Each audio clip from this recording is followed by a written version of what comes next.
Spanish league ഫുട്ബോളിൽ വയ്യഡോൾഡിനെ എതിരില്ലാത്ത 3 ഗോളിന് തകർത്താണ് റയൽ മാഡ്രിഡ് ഒന്നാം സ്ഥാനം സുരക്ഷിതമാക്കിയത്.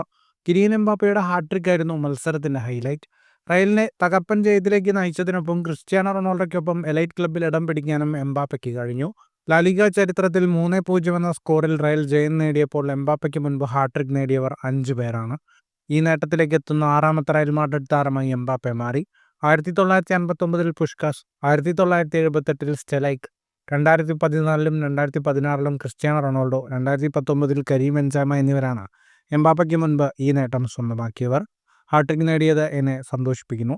എന്നാൽ ടീം ജയിച്ചതിലാണ് എനിക്ക് കൂടുതൽ സന്തോഷം. അത്ലറ്റിക്കോയുടെ മത്സരഫലം വന്നതോടെ ഈ മത്സരം ജയിക്കുക എന്നത് ഞങ്ങൾക്ക് നിർണായകമായിരുന്നു. കാരണം ഈ ജയത്തിലൂടെ മുൻതൂക്കം നേടാൻ ഞങ്ങൾക്ക് സാധിക്കുമായിരുന്നു.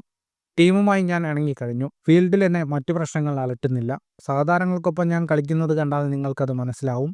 ഈ ജയം ഞങ്ങൾക്ക് ആത്മവിശ്വാസം നൽകുന്നുവെന്നും കിരീടത്തിൽ കുറഞ്ഞതൊന്നും ലക്ഷ്യം വെക്കുന്നില്ലെന്നും എംബാപ്പെ പറഞ്ഞു. ഫുട്ബോൾ ലോകത്തെ കൂടുതൽ വാർത്തകൾക്കും വിശേഷങ്ങൾക്കുമായി സ്പോർട്സ് കഫേ സബ്സ്ക്രൈബ് ചെയ്യുക.